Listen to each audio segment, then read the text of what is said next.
আপনারা দেখছেন পজিটিভ বার্তা platform. Think positive, be positive.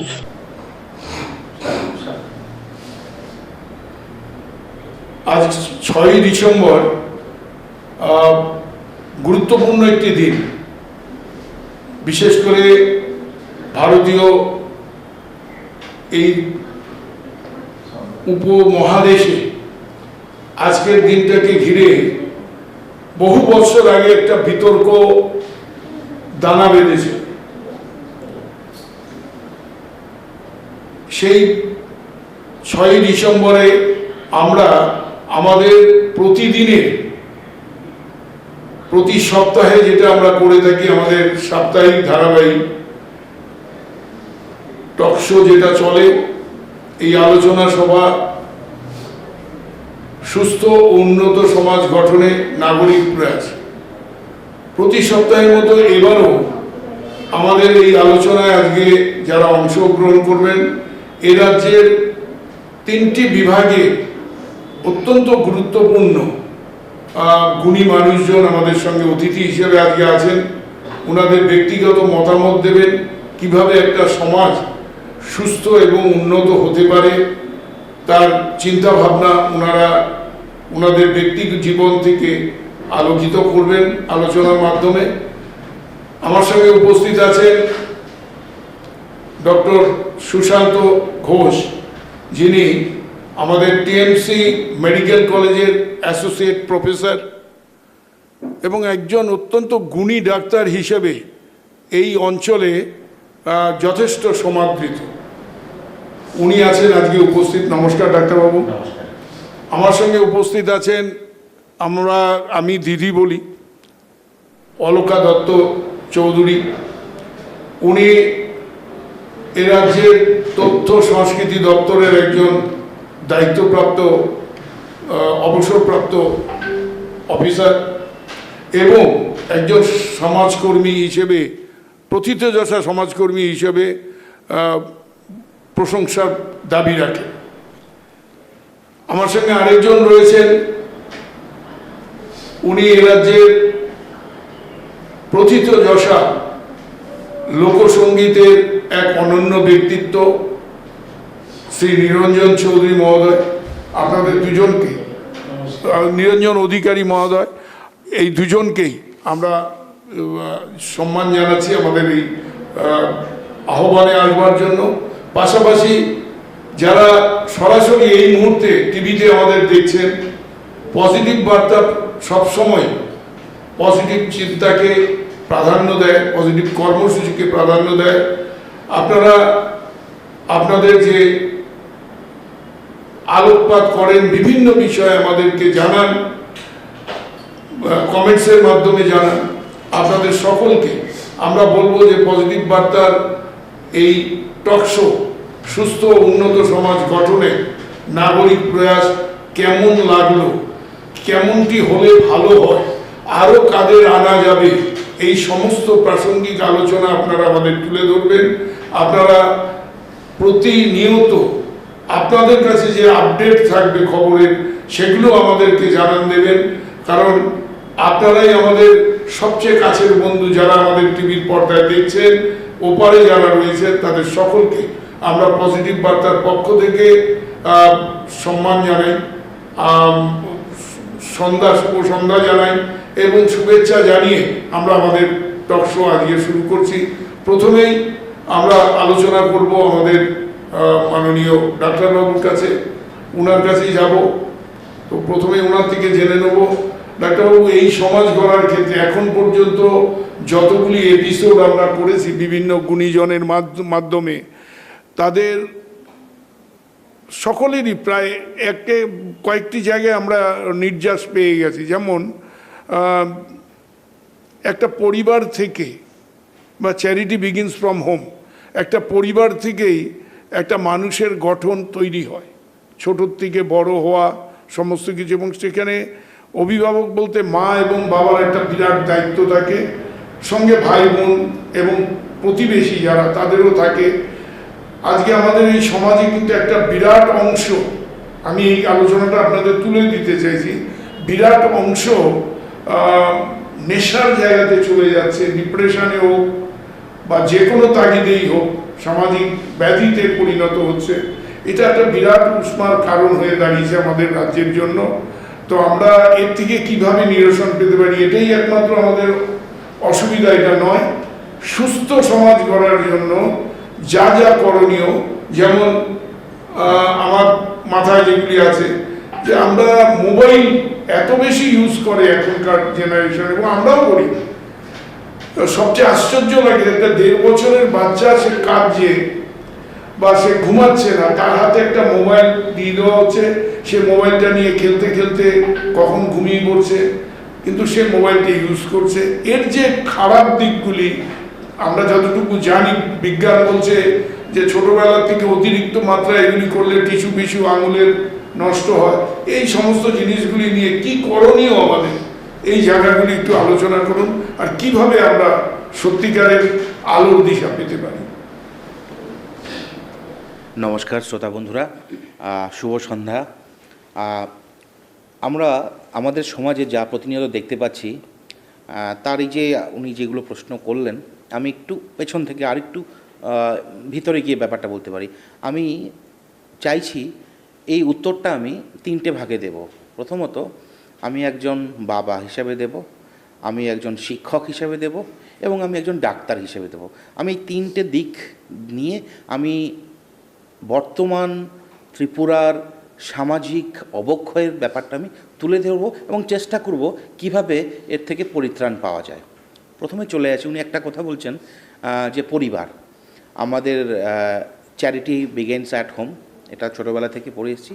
ব্যাপারটা হলো এই পরিবারটাকে থেকেই যদি শুরু করি তাহলে বোধহয় বুঝতে সুবিধা হবে।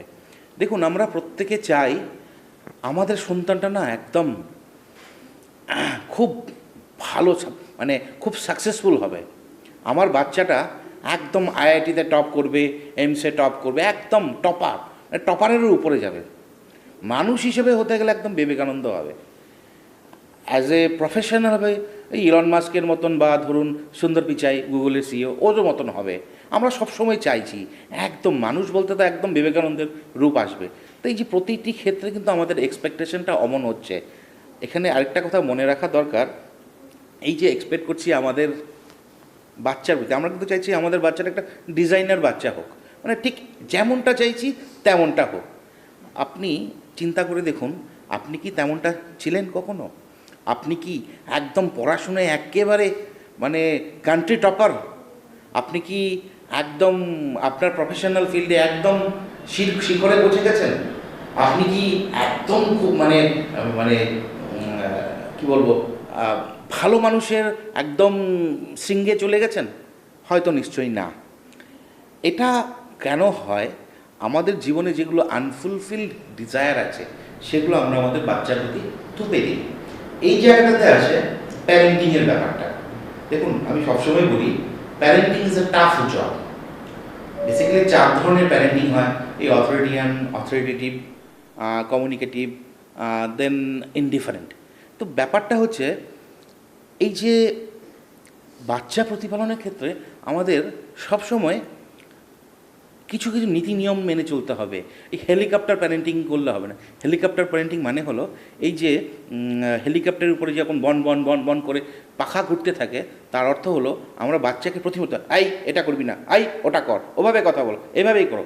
এই যখন হয় তখন এটাকে বলে অথরিটেটিভ, মানে কিছু স্ট্রিক্ট রুল থাকে, ওর ওপিনিয়ন নেওয়া হয় না, ওকে কোনো কিছুতে ইনভলভ, ওকে সব কিছু থুপে দেওয়া হয়। এইভাবে আস্তে আস্তে চলতে থাকে। তারপর দেখুন, আমরা প্রত্যেকে কিন্তু খুবই ব্যস্ত এই সমাজে। বাবা কাজ করছে, মা কাজ করছে, ছেলে কী করছে কোনো লক্ষ্য করছে না। বেসিক্যালি আমরা আমাদের বাচ্চাকে সময় দিতে পারছি, সে বিভিন্ন কারণে হতে পারে। আর যখন বাইরে মানে বাড়িতে ফিরে এসেছি তখন মোবাইল টিপছি। আমরা রেস্তোরাঁতে খেতে যাচ্ছি, তখন আমাদের পরিবারের বাবাও মোবাইল টিপছে, মাও মোবাইল টিপছে, বাচ্চাও মোবাইল টিপছে। তাহলে রেস্টুরেন্টে যাওয়ার কী? শুধু খেতে যাওয়া না, একটা মানে একটা ভালো সময় পার করা পরিবারের এই কয়জন।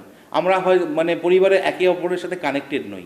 তাহলে এই যে ব্যাপারটা যে বলা হয় যে আমরা বাচ্চা প্রতিপালনের ক্ষেত্রে যে ইনভলভমেন্টটা সাথে থাকলে মানে লিটারেলি আপনাকে ওর সাথে ওর আপব্রিঙ্গিংয়ে ভালোভাবে পার্টিসিপেট করতে হবে, যেন একটা সময় পর ও যেন আপনাকে আপনার বন্ধু হিসাবে ভাবে। যে একটা কথা আছে না, যে ছেলে যখন কাজের সমান হয়ে যায় তখন ওকে বন্ধু মানি, এটা খুব গুরুত্বপূর্ণ কথা। এই যে দেয়ালটা, এই দেয়ালটা যদি ভাঙতে না পারেন, ছেলে কখন কিভাবে বেলাইনে লাইনচ্যুত হয়েছে অন্যদিকে চলে যাবে টেরই পাবেন না। এই জন্য আমি সবসময় কথাগুলো বলি। এখন কথা হচ্ছে এই যে নেশার ব্যাপারটা। আমরা দেখুন, আমি 2011 সালে ত্রিপুরায় আসি, তখন থেকে কিন্তু আমি নেশার নিয়ে আমি কাজ করছি, মানে নেশার লোক মানে ছেলেপেলেদের নিয়ে একদম সিন্স 2011 থেকে আমি কাজগুলো শুরু করেছিলাম। তো আমি সবসময় একটা কথা বলি যে দেখুন, এই যে নেশা বিরোধী ত্রিপুরা, মানে নেশা অভিযান, নেশামুক্ত ত্রিপুরা, এটা খুবই ভালো জিনিস বা একটু মানে উত্তম জিনিস, কিন্তু তার যেটা নাকি অ্যাপ্রোচ, সেই হয়তো অ্যাপ্রোচটা আমরা এখনও সঠিকভাবে নিরূপণ করতে পারছি না। যেমন ধরুন, এই যে ড্রাগ যে আমাদের সমাজে এত ভয়াবহ রূপ নিয়েছে, এটা কার দায়িত্ব? এটা নিরূপণের দায়িত্ব কার? এটা কি শুধু সরকারের দায়িত্ব? এটা কি কোনো মন্ত্রীর দায়িত্ব? এটা কি কোনো ডিএমের দায়িত্ব? এটা কি শুধু পুলিশের দায়িত্ব? আমি বলবো এটা আমার দায়িত্ব, আপনার দায়িত্ব, এবং সব পুরো সিস্টেমের দায়িত্ব। একা কেউ কিছু করতে পারবে না। তা আমি একটু এই কথাটা একটু বিশদে বলি। যেমন ধরুন, আমি আমার লেকচারে সবসময় একটা কথা বলি, ধরুন একটা এক্সাম্পল দিয়ে বোঝাই, তাহলে বোঝাতে হতো ইজি হবে। আচ্ছা বলুন তো, ইলিশ মাছ এত দামি কেন? কারণ একটাই, খুব সুস্বাদু, দ্বিতীয়ত ডিমান্ড বেশি আর ইয়েটা কম, মানে যোগানটা কম, এই জন্য মার্কেটের দামটা তো বেড়ে যাচ্ছে। এখন কোনোভাবে যদি আমরা মানুষকে একটা জনজাগরণ তৈরি করে দিতে পারি যে ইলিশ মাছটা ভালো না, ইলিশ মাছটা খেয়েও না, আস্তে আস্তে মানুষ ইলিশ মাছ দেখে বিমুখ হবে। তাহলে যে লোকটা আজকে ইলিশ মাছ বিক্রি করছে, কালকে সে হয়তো অন্য মাছ বিক্রি করবে, কাতলা মাছ বিক্রি করবে, বা তার প্রফেশনকে চেঞ্জ করবে।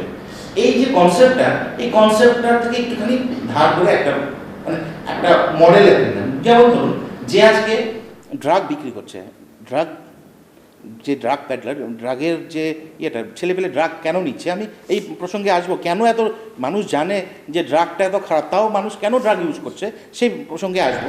এখন ধরুন, বেসিক্যালি ড্রাগ নেওয়ার পর, মানে আমি ইলিসিট ড্রাগের কথা বলছি, মেডিকেল ড্রাগের কথা না, মানে ইলিসিট মানে বেআইনি জিনিসগুলো নেওয়ার কথা বলছি। তো এটা নিলে কি হবে, ঝিমঝিম লাগে, একটু ভালো লাগা, গুড ফিলিংয়ে আসে, খেতে তো ভালোই লাগে, বা নেওয়ার পর তো একটু ভালোই লাগে।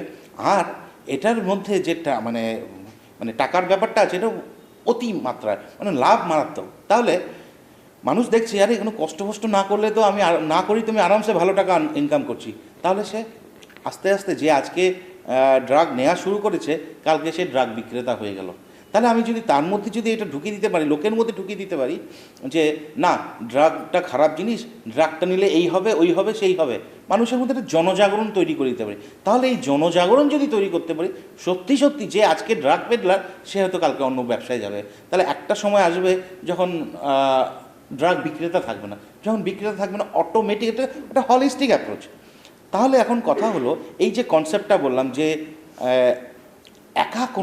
একা কোনো সিস্টেম পারবে না, আপনি সবাই মিলে এই চেষ্টা করতে হবে। তাহলে আজকে যদি একটা শপথ নেই, আমার বাড়িতে 3 জন মানুষ, আমি, আমার স্ত্রী, আমার বাচ্চা, তো আমরা 3 জন যদি শপথ নিতে পারি যে অ্যাটলিস্ট আমার বাড়িটা, আমার পরিবারটা নেশামুক্ত থাকবে বা কোনো ধরনের নেশা করবে না, এই করে যদি ত্রিপুরা 40 লক্ষ পরিবার সবাই যদি আমরা অনুপ্রাণিত হই বা মেনে নেই বা এই পথে চলি যে না, আমার ঘরটা, আমার পরিবারটা নেশামুক্ত, তাহলে সত্যি সত্যি ত্রিপুরা একদিন নেশামুক্ত হবে। এটা হলো প্র্যাকটিক্যাল কনসেপ্ট বা প্র্যাকটিক্যাল অ্যাপ্রোচ।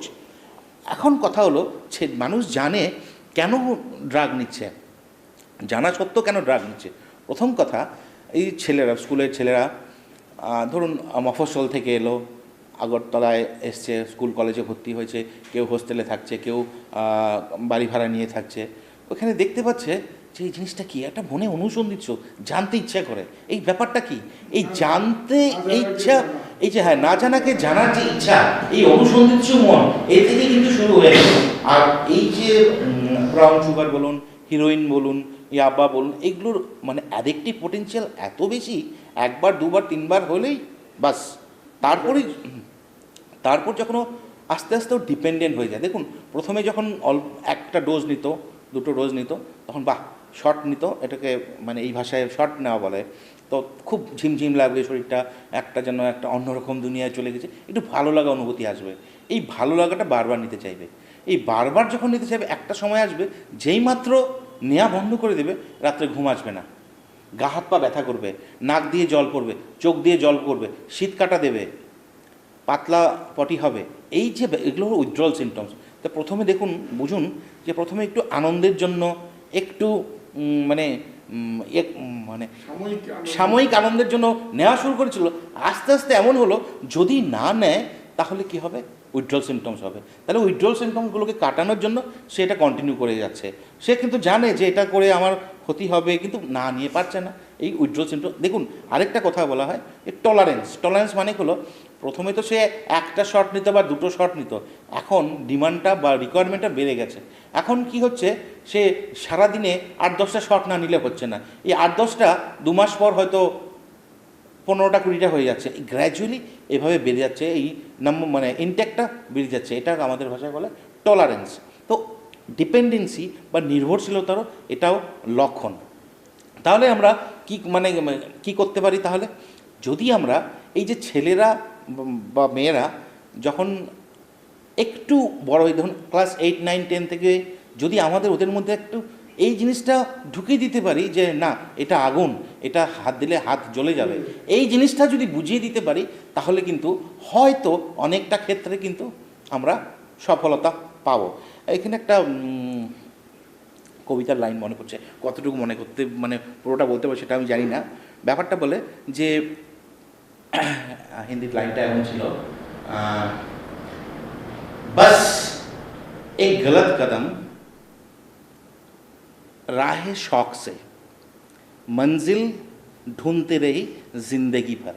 মানে একটা ভুল পদক্ষেপ, অজান্তে হোক জানতে জেনে বুঝে হোক, বা এই যে মানে কিছু আবিষ্কার করতে গিয়ে পা দিয়ে দিল, এই যে একটা পা দিল পুরো জীবন সে আর সফলতা ঢুঁড়তে रहेंगे মানে খুঁজতে থাকবে, কোনোদিন তার জীবনে সফলতা আসবে না। এখানে আমি কিছু কিছু ব্যাপার আছে, যেমন আমি সবসময় এই কথাগুলো বলি যে মিথ কিছু আছে, যে লোকে ভাবে যে আমরা স্বইচ্ছাই সবসময় নেশা করি, আমাদের অজান্তে কোনো সময় নেশা হতে পারে না। এই কথাটা সম্পূর্ণ সত্য না। যেমন ধরুন আমার কাছে অনেক সময় আসে ডাক্তারবাবু ঘুম হচ্ছে না, তো জেনারেলি আমি মনোরোগ বিশেষজ্ঞ হিসেবে ঘুমের ওষুধটা খুব কম, মানে একদম না পারতেই ইউজ করা হয়, কিন্তু খুব একটা মানে স্ট্যাচুটরি একটা ওয়ার্নিং দিয়ে দিই, দেখুন এটা কিন্তু 2 সপ্তাহ পরে কিন্তু আপনি রিভিউ করাবেন, এবং এই ওষুধটা কিন্তু আর বেশি দিন চালানো যাবে না। এখন পেশেন্ট কী করে, ভালোই আছি, ওষুধ খেয়ে ভালোই আছি, আর সে এই ওষুধ খেয়ে তো আমি বেশ মজায় আছি, সে আর ডাক্তারের কাছে এলো না 2 বছর 3 বছর পর, ডাক্তারবাবু এখন তো আমি এটা ছাড়তে পারছি না। তাহলে কিন্তু সে এটা নিজের অজান্তেই কিন্তু এটার প্রতি নির্ভরশীল হয়ে পড়লো বা ডিপেন্ডেন্ট হয়ে পড়লো। তাহলে এই যে কথাটা যে সবসময় মানুষ জেনে বুঝেই নেশা করে, ব্যাপারটা পুরোপুরি সত্য নয়। নেক্সট আরেকটা কথা বলে যে যেগুলো ড্রাগ বেআইনি সেগুলোই খারাপ, আর আইনি নেশাগুলো খারাপ নয়, এটা একটা মিথ, ভুল ধারণা বা ভ্রান্ত ধারণা। আমি একটা এক্সাম্পল দিই। এই যে ধরুন অ্যালকোহল, মদ, সেটা ব্যান কিন্তু গুজরাটে আর বিহারে, বাট আমাদের ত্রিপুরায় কিন্তু alcohol is not band substance. তাহলে অ্যালকোহল যদি গুজরাটে বসে বা বিহারে বসে খেলে শরীর খারাপ হয়, ত্রিপুরাতে বসে খেলে শরীর খারাপ হয়, এটা কি তাই? নিশ্চয়ই না। যেটা খারাপ তো খারাপ, সেটা আমেরিকাতে বসে খাক বা সোনামণিতে বসে খাক, ব্যাপারটা হচ্ছে এইরকম যে খারাপ জিনিস তো খারাপ, এই মিথটা মাথায় রাখতে হবে। নেক্সট কথা, এই নেশা ত্যাগ সম্ভব নয়। আমি বলি কি, আমি যা বলছি সবই সায়েন্টিফিক এভিডেন্স বেসড। যদি বিজ্ঞানসম্মত অ্যাপ্রোচ নেওয়া হয় বা ট্রিটমেন্ট করা হয়, মানে আমাদের ভাষায় বলে সায়েন্টিফিক ড্রাগ ডিঅ্যাডিকশনটা যদি ঠিকঠাক করা হয়, তাহলে কিন্তু এই নেশার কবল থেকে বেরিয়ে আসা যায়। তাহলে দেখুন আমি শুরু করলাম কিভাবে, যে একজন শিক্ষক, একজন বাবা অনেক সময় আমরা আরেকটা কথা বলে দিই, অনেক স্কুল কলেজে যাই, ইউনিভার্সিটিতে যাই এই লেকচার দিতে নেশা নিয়ে, তো মেয়েরা হয়তো না খুব একটা শুনতে চায় না। তো আমি বলি দেখো, হয়তো মেয়েরা নেশা খুব কম করে, একেবারে কম করে তা নয়, কম করে, কিন্তু তোমরা অতটা শুনতে চাইছো না। শুনে নাও, এটা তোমাদের লাভ এই জন্যই হবে, দুদিন পরে যখন তোমাদের বিয়ের সময় আসবে, তোমাদের জীবনসাথীকে চুজ করবে, এই নলেজটা থাকলে তোমার চুজ করতে সুবিধা হবে। তাহলে শুধু ছেলেরা শুনবে না, মেয়েদেরও শুনতে হবে। তো এই কথাটাকে আমি ইনভ্যারিয়েবলি বলি। তো এই যে বললাম যে সামাজিক অবক্ষয়তা শুরু হয় কিন্তু ওই ফল্টি প্যারেন্টিং থেকে। দিন কয়েক আগে আমি একটি পেশেন্ট পেয়েছি। পেশেন্টটি ডিপ্রেশনে ছিল, আর সে মেডিকেল স্টুডেন্ট, কোনো একটা কলেজে, ত্রিপুরারই কোনো একটা কলেজের পড়ে, এবং মা টিচার। তো আমি দেখতে একটু আগে বললাম না হেলিকপ্টার প্যারেন্টিং, এর জ্বলন্ত নিদর্শন আমি চোখের সামনে দেখলাম। তো ছেলেটি যা ওর প্রবলেমগুলো ডিসকাস করছে বলছে, তার থেকে বেশি বলছে ওর মা। আমি জিজ্ঞেস করলাম, আচ্ছা আপনি কি ওকে খাইয়ে দেন? হ্যাঁ তো ডাক্তারবাবু, আরে ওর পরীক্ষার সময় তো সময় থাকে না, তখন আমি ওকে খাইয়ে দিই।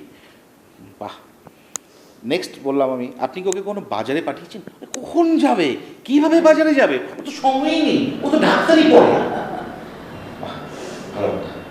আজকে রাত্রে আপনি বাড়িতে গিয়ে ইন্টারনেটে আসে দেখবেন রবীন্দ্রনাথের বঙ্গমাতা কবিতাটা। আপনি তো শিক্ষিকা, আপনি বঙ্গমাতা কবিতাটা পড়বেন। শুধু পুঁথিগত বিদ্যে থাকলে হবে না। আমি আরেকটা কথা বলি যে স্কুল ইউনিভার্সিটির পরীক্ষায় নাম্বারে আমরা যে যতটুকুই পাই, যাই পাই, তার থেকে জীবনের পরীক্ষায় নাম্বারটা খুবই বেশি ইম্পর্টেন্ট। আর আপনার মতন প্যারেন্টিং হলে ও কোনো সময় পুরুষ হতে পারবে না, সে কিন্তু আপনার প্রতি ডিপেন্ডেন্ট হয়ে যাবে। দুদিন পর যখন বিয়ে শাদী হবে, তখন কিন্তু ওর অ্যাডজাস্ট করতে অসুবিধা হবে, তখন মাকে জিজ্ঞেস করতে সব কিছু করতে পারবে না। তো এই যে অবক্ষয়তা কিন্তু মানে ইটস এ কন্টিনিউয়াস স্পেকট্রাম, মানে অনেক দিক থেকে অনেকভাবে অনেক রকমভাবে চলছে। তাই আমি বললাম এই যে নেশা শুধু মানে সাবস্টেন্স ডিপেন্ডেন্স না, এই যে বিহেভিয়ারাল অ্যাডিকশান, এই মোবাইল ফোনটা দেখছি, দেখুন বাচ্চারা কিন্তু সবসময় আমার মানে মা বাবারা কী করছে সেটা অবজার্ভ করে এবং সেটা ফলো করে ওটাই করে। এখন আমি বললাম যে আমার মেয়ে, সে ক্লাস 8-এ পড়ে, আমি ওকে বলি মা মোবাইল ফোনটা কিন্তু স্ক্রিন টাইম ইজ 1 আওয়ার, তুমি টিভি দেখো, মোবাইল দেখো, 1 ঘন্টার বেশি কিন্তু না। ও দেখছে সারাদিন দেখছে, বাবা যখনই বসে থাকে তখনই মোবাইল টিপছে। তাহলে কিন্তু ও কিন্তু বাবা যেটা করছে, মা যেটা করছে সেটাইও করবে, কিন্তু সে কথা কি বলছি সেটা শুনবে না, কারণ বাচ্চারা অবজার্ভ করে এবং সেটাই ফলো করে। কি কমান্ড এলো সে কিন্তু শোনে না। তো আমরা মনে করি যে জ্ঞান দেওয়ার সময় তো আমরা দিয়ে দিই, কিন্তু আমরা যদি খানিকটা নিজেরাও মেনে নেই বা নিজেরাও ওই মানে আদর্শ রাস্তাটার দিকে এগোই, তাহলে মনে হয় প্যারেন্টিংটা একটু ভালো হবে।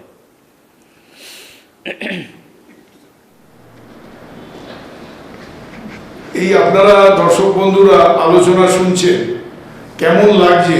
কারণ আমি তো ডাক্তারবাবুর ফ্যান হয়ে গেলাম।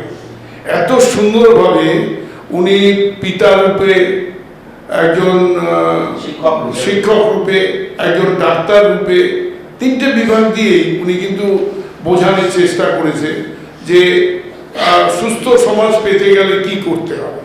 তো আজকের আলোচনায় কিন্তু অন্যান্য দিনের যে আলোচনাগুলি আমরা করছিলাম একটু ব্যতিক্রম জায়গা পাচ্ছি।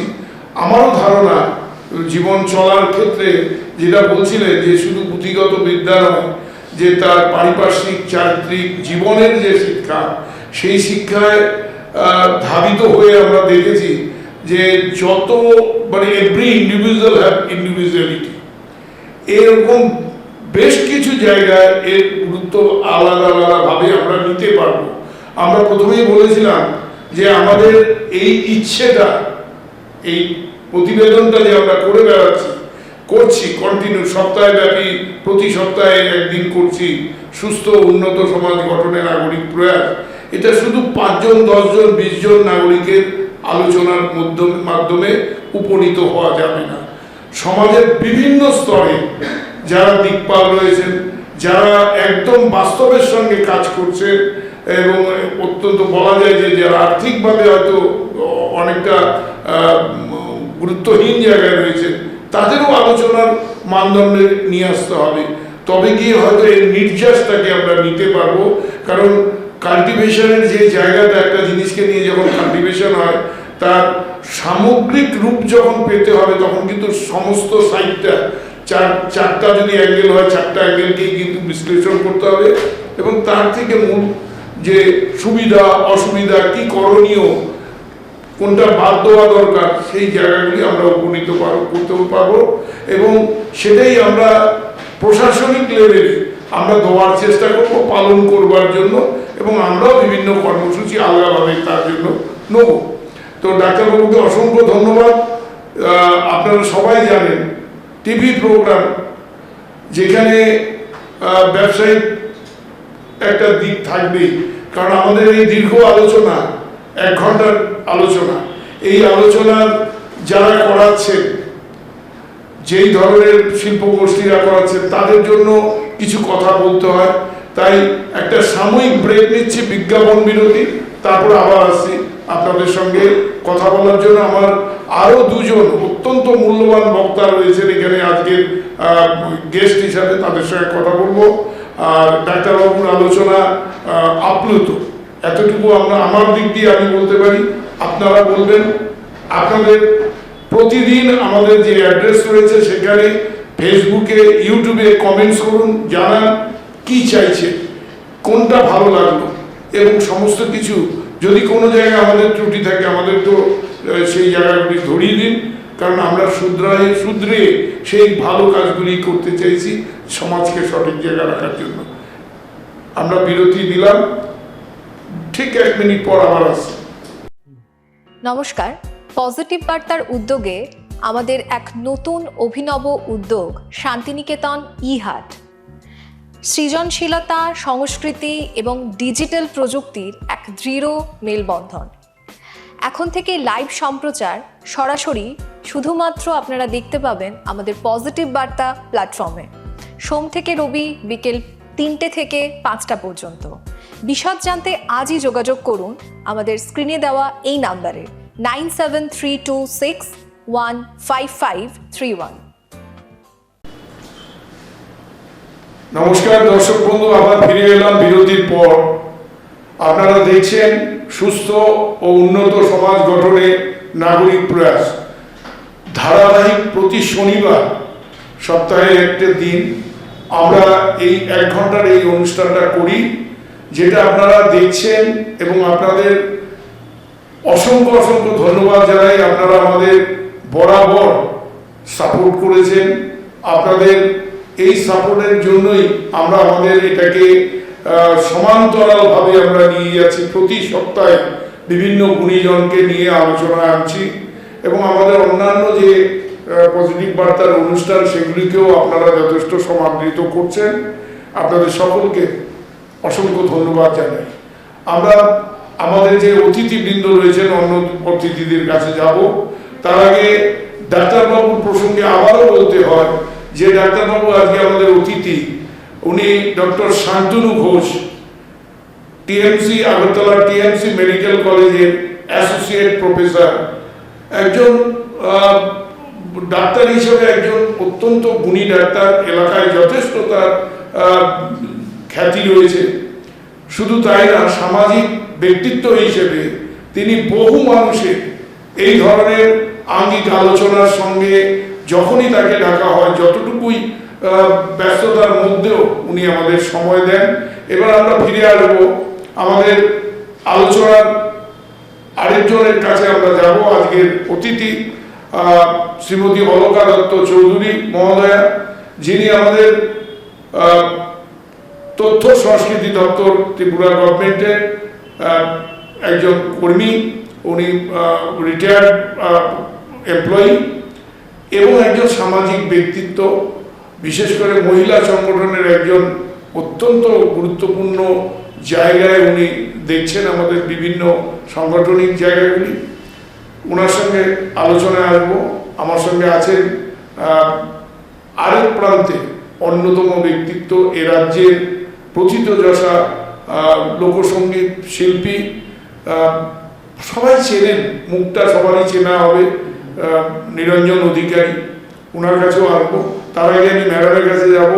অলকাদি, আপনার কাছে জানতে চাইব আজকের যে আলোচনা সুস্থ উন্নত সমাজ গঠনে নাগরিক প্রয়াস, আমরা জেনারেলি এই আলোচনার ধারাবাহিক যে কতগুলি পর্ব চলছে প্রতি শনিবারে, তাতে বহু গুণী মানুষ ইতিমধ্যে এসেছে এবং তাদের যে চিন্তা ভাবনার কথাবার্তা আমাদের সঙ্গে অনেকটাই মিল হচ্ছে, আপনাদের সঙ্গেও মিল হবে দর্শক বন্ধু। কারণ প্রতিটা পরিবারে আগামী ভবিষ্যৎকে ধরে তোলার জন্য যেটা প্রয়োজন পড়ে, অভিভাবকের দৃষ্টিভঙ্গি, সামাজিক প্রসার, সামাজিক চেতনাবদ্ধতা এবং রাজ্যের যে প্রশাসনিক স্তরের বিভিন্ন কর্মকাণ্ড সবটাই প্রভাব ফেলে একটা ব্যক্তি জীবনের উপরে, তাদের গড়ে ওঠার ক্ষেত্রে। তা আমি ম্যাডামের কাছে জানতে চাইবো আপনার ব্যক্তিগত মতামত আপনি যদি তুলে ধরেন এই সমাজ ব্যবস্থার উন্নতিকরণের জন্য। নমস্কার সবাইকে। একটা সমাজ মূলত শুরু হয় পরিবার থেকে। অনেকগুলি পরিবার মিলেই সমাজ। সেই সমাজে শিশু থেকে বৃদ্ধ সকলেই তার সদস্য। তো প্রথমে সমাজকে যদি আমরা সুস্থভাবে গড়ে তুলতে চাই, আমি তো সমাজেরই একটা ইউনিট, আমার পরিবার সমাজের একটা ইউনিট বা একক। পরিবারটাকে ঠিক মতো গড়ে তুলতে হলে পরিবারের যে প্রধান ভিত্তি মা, সেই মায়ের ভূমিকা অপরিসীম। মা শিক্ষিত হোক বা অশিক্ষিত হোক, সন্তানের উপর তার প্রভাব প্রচণ্ড পরিমাণে। এখন আজকালকার মারা খুব ব্যস্ত, সময় দিতে পারেন না, কিন্তু যতটুক সময় আছে সেই সময়ের মধ্যেই সন্তানের জন্য সময় বরাদ্দ রাখতে হবে। তার প্রতি কাজের খোঁজখবর রাখা, তাকে সঙ্গ দেওয়া, তার বন্ধু হয়ে ওঠা, তার সমস্যাগুলি বোঝা। সন্তানকে এটা বুঝাতে হবে যে তোমার সমস্যা আমার সমস্যা, শুধু তার উপর কিছু নির্দেশ চাপিয়ে দিলে হবে না। তারপর একদম শিশুবেলা থেকেই যখন সে খেলবে সেইটার দিকেও তার নজর রাখতে হবে। অনেক বাচ্চারা আজকাল দেখছি শুধু বন্দুক নিয়ে খেলতে ভালোবাসে। কেন? অন্য কিছু নিয়েও তো খেলতে পারে। সব সময় মা বাবারা পুজোয় বেরুন, কোনো অনুষ্ঠানে বেরুন, ছেলেদের হাতে একটা বন্দুক দিয়ে দেবে। মেয়ে হলে পুতুল, ছেলে হলে বন্দুক।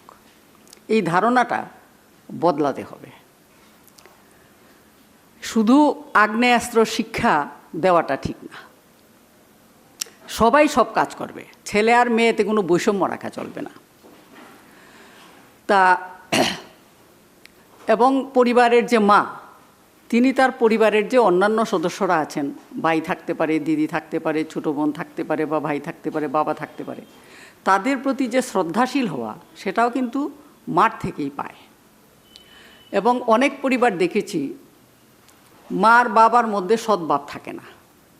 এইগুলির ইমপ্যাক্ট কিন্তু সন্তানের ওপর পড়ে।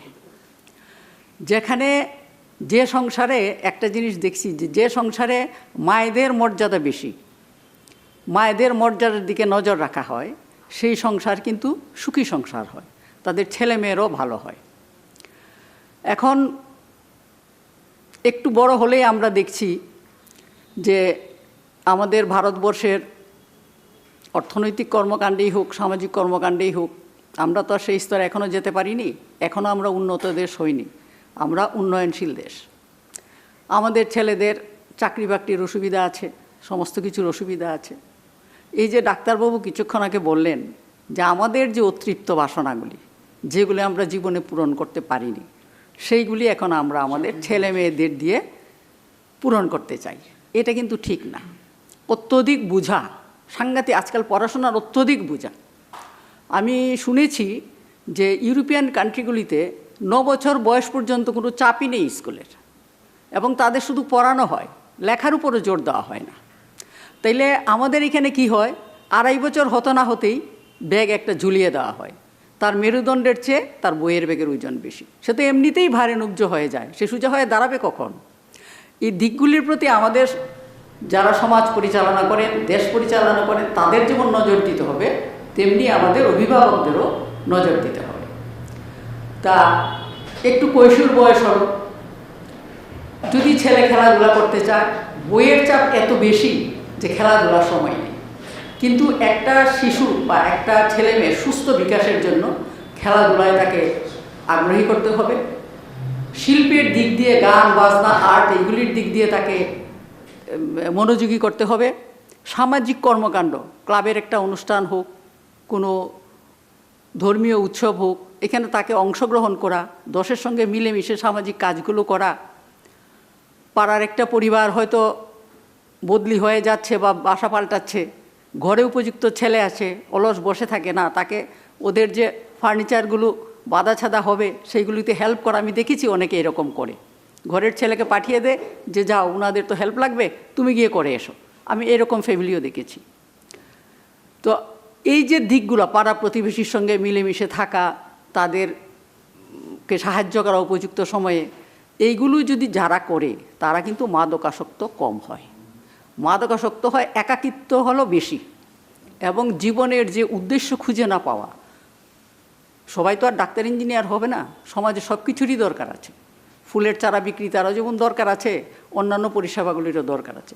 শুধু সবাইকে ডাক্তার হতে হবে, ইঞ্জিনিয়ার হতে হবে, MBA করতে হবে, এই সমস্ত জায়গা ছুতে যাওয়ার আমি দেখেছি। কোনো মতে হয়তো টায় পাশ করেছে, তাকে প্রাইভেট কলেজে বিস্তর পয়সার বিনিময়ে পাশ করিয়ে আনলো, কোনো রকমে পাশ করলো কি করলো না, তারপরে ফাস্টফুডের দোকান দিয়ে বসলো। তো ফাস্টফুডের দোকান দেওয়ার জন্য তো এত পয়সা খরচ করার দরকার নেই, কিন্তু সামাজিক স্ট্যাটাস।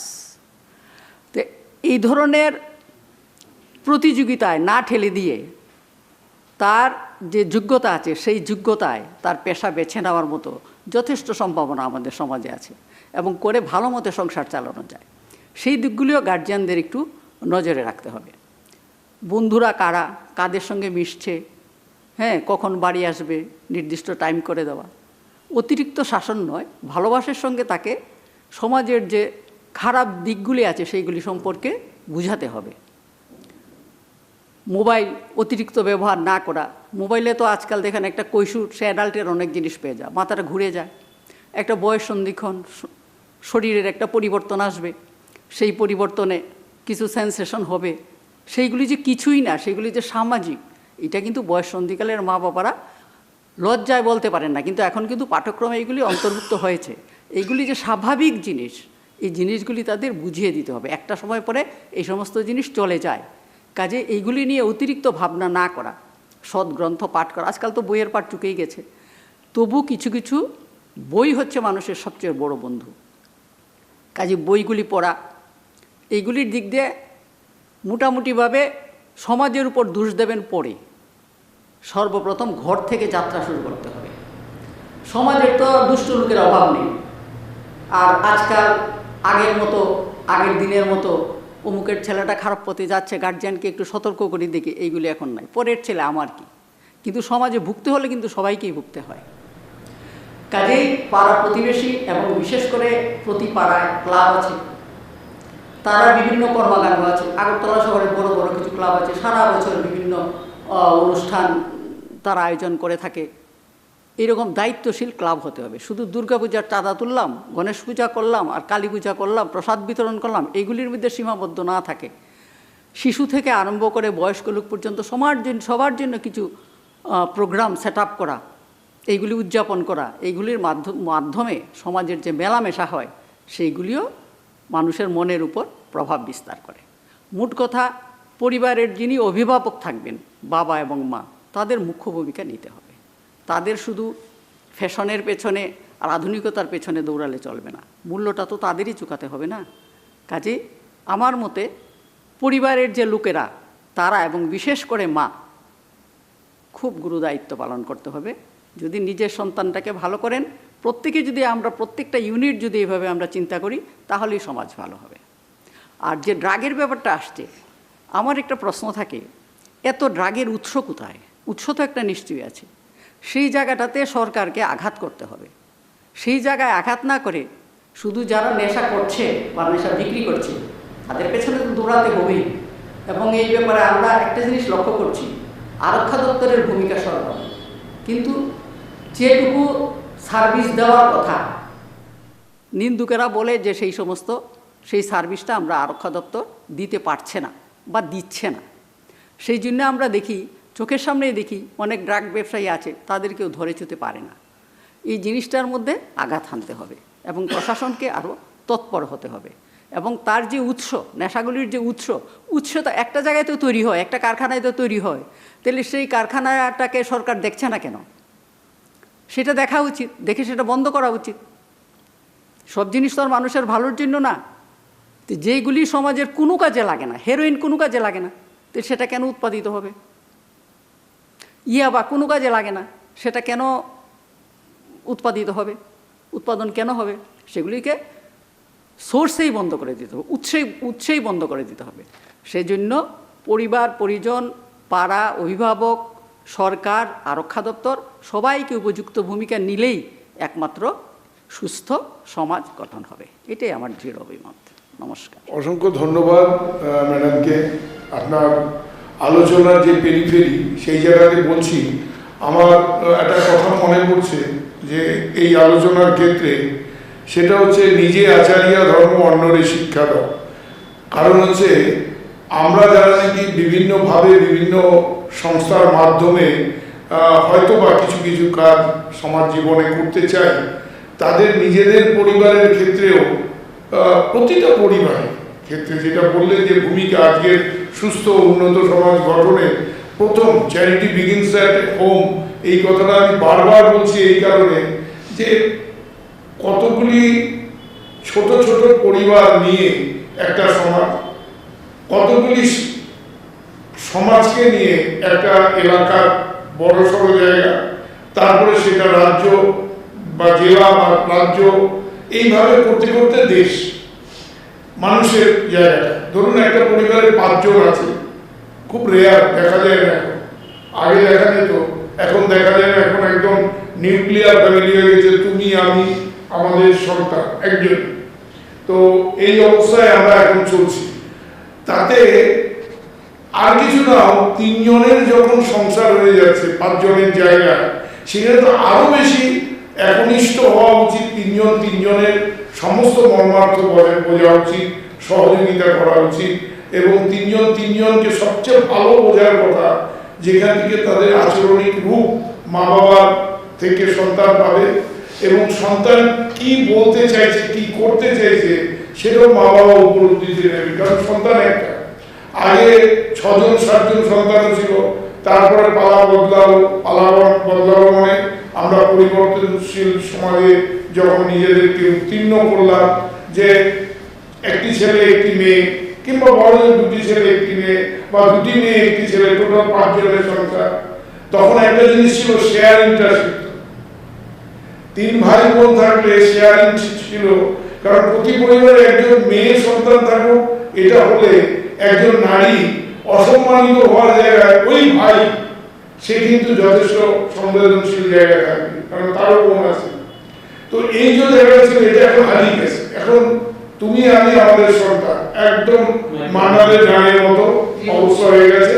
আর কোনো জায়গা পাচ্ছি না যেখানে আমরা এই আলোচনাটাকে তুলছি। এই কারণে এই 3 জন মোবাইল আসার পর, এটা আমাদের বিজ্ঞানকে কখনো কখনো মনে হয় এটা তো আশীর্বাদ, কিন্তু কখনো কখনো এর বিপরীত রূপটা দেখলে মনে হয় এটা অভিশাপ।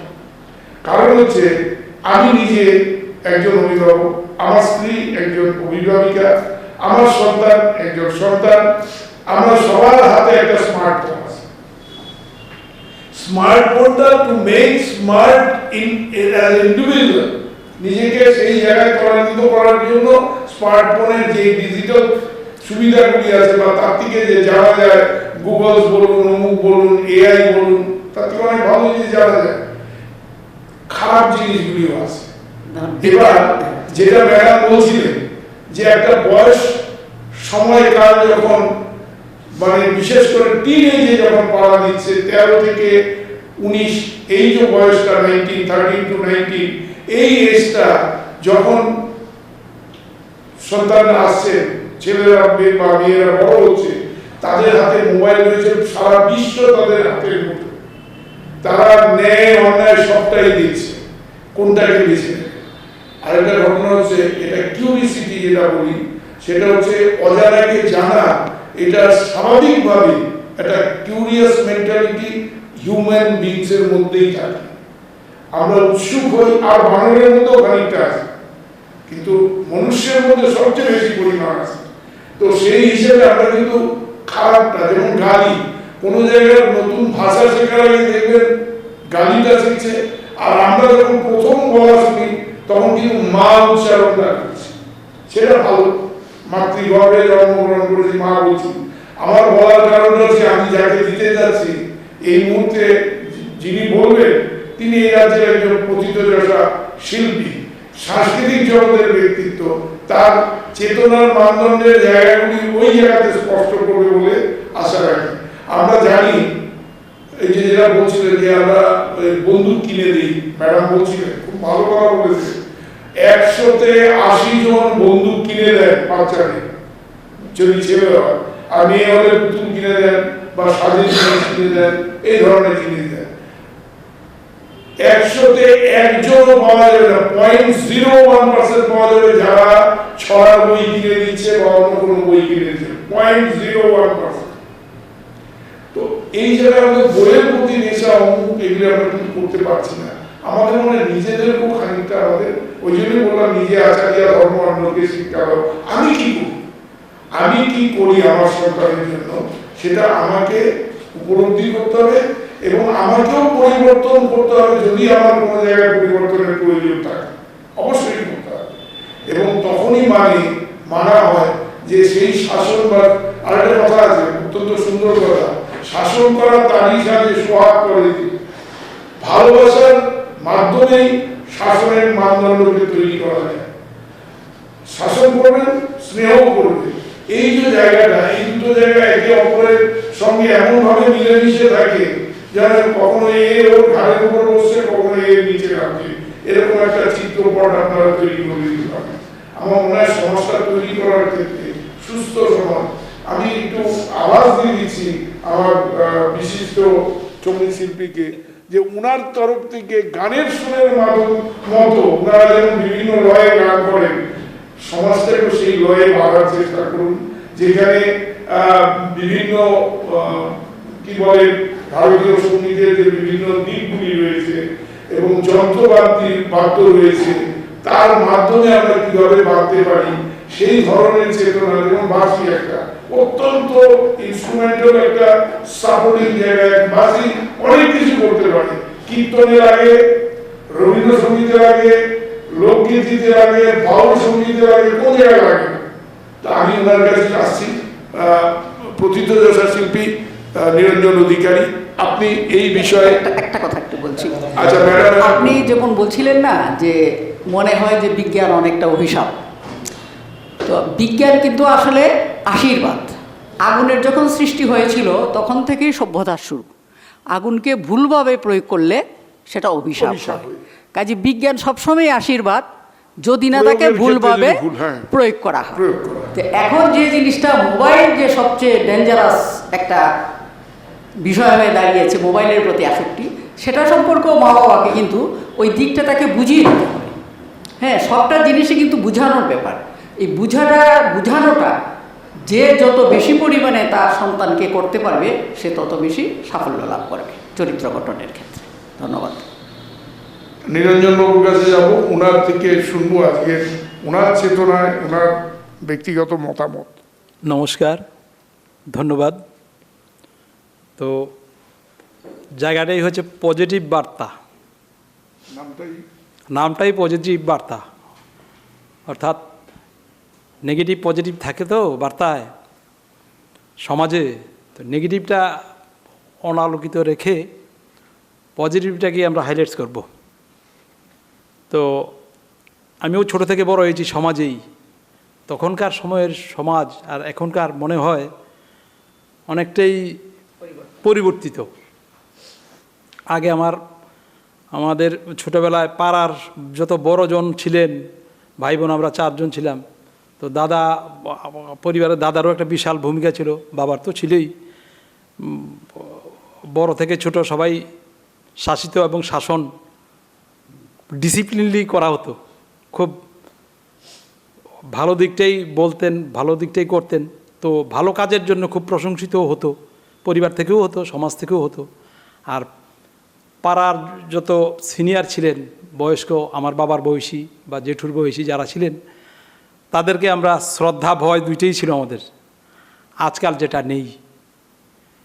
আর নেশা তো, নেশার বিরুদ্ধে বলে সবাই, তো নেশা তো করবে, নেশার অভিমুখটা ঘুরিয়ে দেওয়ার জন্যে, মানে আমি বলবো যে নেশার ইয়াবা ড্রাগ ওই সমস্ত নেশার থেকে তার ব্যক্তিটাকে সুনেশা কুনেশা, ওই সুনেশার দিকে যদি ঘুরিয়ে দেওয়া যায়, যেমন ধরুন বয়সের সঙ্গে সঙ্গে খেলাধুলা, পড়াশোনা তো আছেই, পড়াশোনা ম্যান্ডেটরি, তো খেলাধুলা, পজিটিভ যে সমস্ত জিনিস, গান বাজনা, আবৃত্তি, নাচ, ওই সমস্ত, ছবি আঁকা, ওইগুলোতে যদি মনোনিবেশ করানো যায়। এবং আমার খুব কম কথা, আমি কথা ভালো বলতে পারি না গুছিয়ে, তারপর আমি বলছি যে মঞ্চ থেকে যদি কেউ পুরস্কার আনে, তা ওই ছেলে মেয়েটার যেই মানসিকতা হয়, এটা আপনি, মানে আমি কী বলবো, এটা শেয়ার করা যায় না অন্যের সাথে। এত পজিটিভিটি আসে যখন কোনো কম্পিটিশন, পজিটিভ কম্পিটিশন থেকে পুরস্কৃত যখন হয়, তেমনি সমাজেও পরিবারেও তার ভালো কাজের জন্য যদি প্রশংসিত করা হয়, তাহলে অবশ্যই আমার মনে হয় যে ছেলেমেয়েরা আজকাল খারাপ কাজে যাবে না। তো আমাদের ছোটোবেলায় আমরা তো গান বাজনা করেছি, খেলাধুলা করেছি, পাড়া প্রতিবেশী, বন্ধুবান্ধব, পাশের বাড়ির সবার সঙ্গেই শেয়ার করেছি সবটা। দুষ্টুমি করিনি তা না, দুষ্টুমি করেছি একসাথে।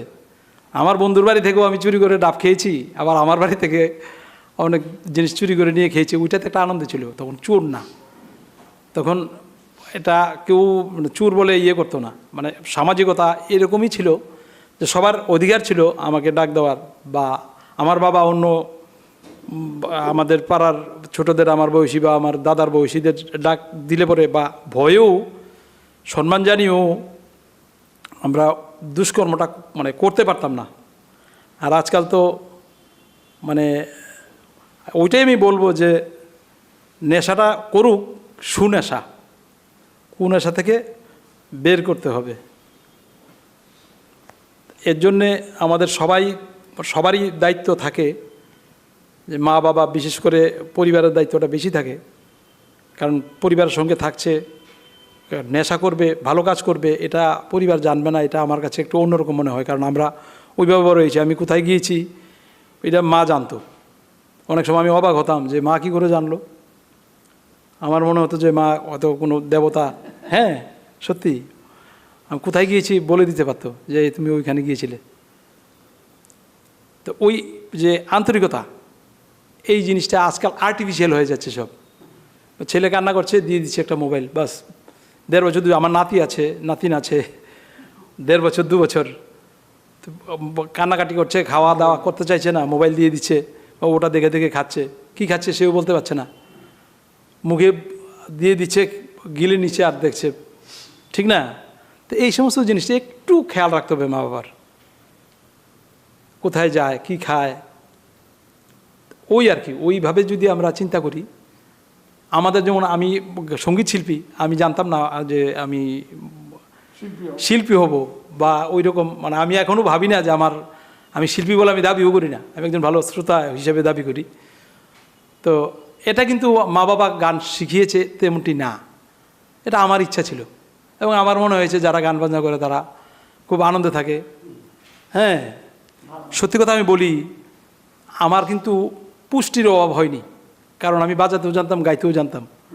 আমার পাড়া প্রতিবেশী আশ্রম যেখানে যাই, এই যে অলকাদি ভালো জানে, আমি রামকৃষ্ণ পাঠচক্রে যেতাম, গাইতাম, বাজাতাম, এটা ফ্রি বাদ্যযন্ত্র থাকতো। তো ওইটা আমার নেশা। এবং অলকাদি যারা আমাদের বড় যারা, আরও বড় যারা ছিলেন, ওনারা আমাদেরকে ডেকে সামনে নিয়েছে, হ্যাঁ বাজাও বাজাও, তুমি তো বাজাতে জানো। এই যে উৎসাহিত করা, এই উৎসাহটায় সবাই যখন বললো যে আমি বাজাতে জানি, আসলে আমাকে শিখিনি, কখনো আমি শিখিনি। ওই আশ্রমে যে ফ্রি বাদ্যযন্ত্র সব জায়গায় থাকে, স্কুল কলেজেও থাকে আজকাল, ওই যদি যায়, ওই নেশাটায় আমাকে পেয়েছে আর কি। যার ফলে আমি অপুষ্টিতে ভুগিনি। সবসময় বিভিন্ন অনুষ্ঠান কীর্তনে গিয়েছি, প্রসাদ পেয়েছি, বিভিন্ন রকমের ফল মিষ্টি পেয়েছি, যেটা আমার বাবা কিনে খাওয়ানো হয়তো সম্ভব ছিল না। বউ ফল মিষ্টি বা পুষ্টিকর খাদ্য আমার ভাগে জুটেছে। এটা আমি অনেক বড় হয়ে বুঝতে পেরেছি যে এটা আমার মানে অপুষ্টি থেকে আমি অনেক তো ওই আর কি। এভাবে যদি সবাই আন্তরিক হন সমাজের, কারণ পাশের বাড়ির ছেলেটা চুর হলে আমার বাড়িতে চুরি করবে না, এই ভাবনাটা ভুল। নেশা এডিক্টেড হলে পরে আমার ক্ষতি হবে না, এই জায়গাটা কিন্তু ঠিক না। আমরা এইরকম দেখে বড় হইনি। আমাদের ভয় ছিল, সম্মান করতে হবে, এটা ছিল ডাক দিলে পরে কথা শুনতে হবে। তো ওই জিনিসটা আজকাল সবাই যদি মিলে, সমাজ যদি চেষ্টা করে, আমার বিশ্বাস 100% সমাজ আবার সুন্দর জায়গায় যাবে। হবে না কেন, আজকাল শিক্ষা দীক্ষা পয়সাও বেড়েছে। আমাদের ছোটবেলায় অনেক আমি scope আছে আমি শিক্ষার। নিরঞ্জন বাবুর কথার মাঝে আবার ঢুকে গেলাম। না ঢুকেন। ঢুকে গেলাম এই কারণে যে হবে কথা না, হতে হবে, করতে হবে, আমরাই করব। আমাদের প্রজন্ম থেকেই এই ধারণাটাকে নিতে হবে। আমার দুটো কথা নিরঞ্জন বাবুর কথার মাধ্যমে যেটা বলতে চাইছি, আমি যেটা স্পষ্ট ওনার আলোচনাটা শুনলাম, শোনার পর যেটা আমার উপলব্ধি সেই জায়গাটাতে যাচ্ছি, সেটা হচ্ছে যে এই যে গান বাজনা বা তবলা বাজানো শেখেনি কোনো গুরুদেবের কাছে, আশ্রমে গেছে, ওখানে বাজনার তাল লয়ের সঙ্গে ওনার একটা দীর্ঘ পরিচয় নিজেই তৈরি হয়েছে এবং আকৃষ্ট হয়েছে। উনি কিন্তু নেশাগ্রস্ত মানুষ, উনি 100% নেশাগ্রস্ত, কিন্তু সুনেশাগ্রস্ত, কালচারাল নেশাগ্রস্ত মানুষ। এই নেশাগ্রস্ততার প্রযোজ্য, এটা পজিটিভ, এটা আমাদের সমাজকে ভালো দিকে দিতে। এই যে জায়গাটা, এটা অত্যন্ত প্রয়োজন ছিল এবং ওনার মতো একজন গুণী শিল্পী আমরা পেয়েছি রাজ্য এবং সারা ভারতবর্ষের বিভিন্ন জায়গায়, যেখানে ফোক ভারতীয় ইতিহাসের যে লোকগীতি, তার একজন সবাই বলবে যে অন্যতম শিল্পী, অবশ্যই অন্যতম শিল্পী, কিন্তু তার যে জীবন্ত উদাহরণ উনি দিলেন, উনি কোনো জায়গায় শেখেননি, প্রথম নেশাটা তৈরি হয়েছে তখন দেখছে এবং কোনো না কোনো মঞ্চে উনি পুরস্কৃত হয়েছে, তার আরো ভালো লাগা বাড়লো। এইভাবে বাড়তে গিয়ে কিন্তু আজকে প্রথিত যশা শিল্পী, দূরদর্শন থেকে শুরু করে বিভিন্ন জায়গায় তার ফোরামে কাজ করছেন এবং বিভিন্ন মঞ্চে, রাজ্যের বিভিন্ন মঞ্চে অত্যন্ত গুণী ভূমিকায় উনি থাকছেন। এই নেশাটা প্রয়োজন এরকম ধরনের, যার জন্য আমরা অভিভাবক যারা রয়েছি তারা সবসময় বলি যে, আরেকটা কথা বলি, আমাদের অত্যন্ত প্রয়োজনীয় আদর্শ মানুষ, যিনি যুব চেতনার অন্যতম ব্যক্তিত্ব এবং যুব আইকন, সারা জীবনের জন্য আইকন, তিনি হচ্ছেন স্বামী বিবেকানন্দ। উনি বলেছেন, ঈশ্বর লাগার প্রয়োজনে মাঠে ফুটবল খেলাধুলা করো, যাতে শারীরিক প্রকৃতিগত জায়গায় যখন আমরা কৈশোর থেকে যৌবনের দিকে যাই বা শৈশব থেকে কৈশোরের দিকে যাই, এই যে ধাবান্বিত পথগুলি যেমন শ্রীভাঙা অঙ্কের মতো বা শ্রীভাঙা বাড়ির মতো একতলা, দোতলা, তিনতলা যখন উঠতে থাকি, আমাদের পেশি মাসল শক্তি যেগুলি, সেগুলি পরিপুষ্ট হয়, নার্ভাস সিস্টেমকে পরিপুষ্ট করে এবং যখন একটা সুস্থ মানুষ হয়েছে গড়ে ওঠে, তার মধ্যে দুটো চেতনা থাকে, সুস্থ এবং অসুস্থ, স্বাভাবিকভাবে সে সুস্থতা নেওয়ার চেষ্টা করে। কিছু ক্ষেত্রে ব্যতিক্রম হয়, যদি পরিবার অসুস্থ মানসিকতার লোকজন থাকে আর সমাজে একটা অংশ যদি অসুস্থতার মানসিকতা থাকে, আর বর্তমানে যেটা সবচেয়ে বড় সংকটজনক জায়গা, সেটা আর্থিক দুর্বলতায় যারা থাকে, তারা বলে তাদের কেউ কিছু নেই, তাদের জীবন বৃথা, অথচ আমাদের আর কিছু করার নেই। ওই যে যা কাজ করছি, নেশার যিনি ব্যক্তি প্যান্ডার যেটা যারা পেয়েছে, তারা এই করে তাড়াতাড়ি মাথা উঁচু করে দাঁড়াতে চাইছে।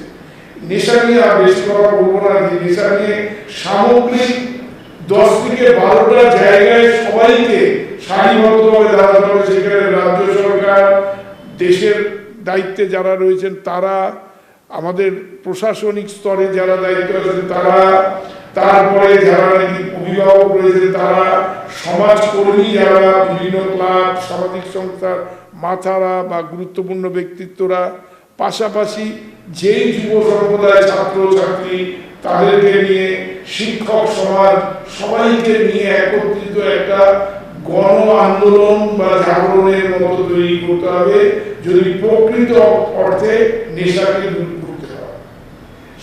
সেদিকে আমরা যাবো। আমরা তার জন্য আপনাদের পজিটিভ বার্তায় আপনাদের আমন্ত্রণ জানাই। বিভিন্ন দিক আমরা বলছি সুস্থ মানে একটা সবল মানুষ, সেই সবল মানুষটা নিশ্চয়ই নেশাখোর হবে না।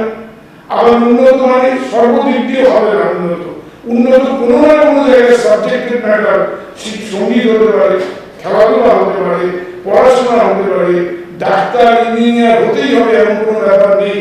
নিশ্চয়ই হলে ভালো, এটা প্রয়োজন আছে, সংখ্যায় অনেক কম তারা, কিন্তু তার মানে এই নয় যে আমাকে ওটাই হতে হবে, ওই রেসে আমাকে দৌড়াতে হবে, ওই রেসে আমি যখন গিয়ে পৌঁছতে পারলাম না আমি ভরাক্রান্ত মনে এটাকে থেকে ভুলে থাকার জন্য নেশা করবো, এই ধরনের জায়গাগুলি না তৈরি হয়। তার জন্য আমাদের এই আলোচনার মানদণ্ডের জায়গাগুলি আমরা বারবার আলোচনা করছি গুণী ব্যক্তিত্বদের নিয়ে। আপনাদের আশ্বাস দিচ্ছি যে আমরা শুধু আমাদের স্টুডিও ঘরে থাকবো না, আমরা রাজ্যের বিভিন্ন গ্রামীণ এলাকাতে যাব। প্রত্যন্ত মানুষেরও, একজন রিক্সা চালক নাগরিক রয়েছেন আমাদের, একজন শ্রমজীবী মানুষ রয়েছেন, একজন কৃষক সম্প্রদায়ের যারা কৃষিকাজের সঙ্গে যুক্ত তারা আছেন, একজন যারা অঙ্গনারীর সঙ্গে জড়িত মারা আছেন, এবং বিভিন্ন স্তরের মানুষের দিকে তাদের অভিজ্ঞতার খানিকটা জায়গা আমরা নেওয়ার চেষ্টা করবো, তাদের অভিজ্ঞতার কথাগুলিকে তুলে ধরবো এবং সেগুলিকে একত্রিত করে। আপনারা জানেন যে কবিরাজি ওষুধ বা এরকম টাইপের 5 রকম মশলাকে একত্রিত করে থেতো করে তার যে নির্যাস সেটা চাটনিতে চেলে যখন দেওয়া হবে কাশি রোগ বা বিভিন্ন দুরারোগ্য ব্যাধিও ভালো হয়ে যায়। আমরা এই সমাজের দুরারোগ্য ব্যাধিকে সারাবার জন্য এই মূল মন্ত্রটা নিয়ে চলছি, যেখানে আমাদের রাজ্য প্রশাসন সহযোগিতা করছে, যেখানে আমাদের সামাজিক সংগঠনগুলি সহযোগিতা করছে, যেখানে আমাদের গুণী ব্যক্তিত্বরা সহযোগিতা করছে, নাগরিক সমাজ সহযোগিতা করছে। আমরা কেন পিছিয়ে থাকবো? আমরা একমাত্র পজিটিভ কথাই বলবো, থিঙ্ক পজিটিভ, বি পজিটিভ।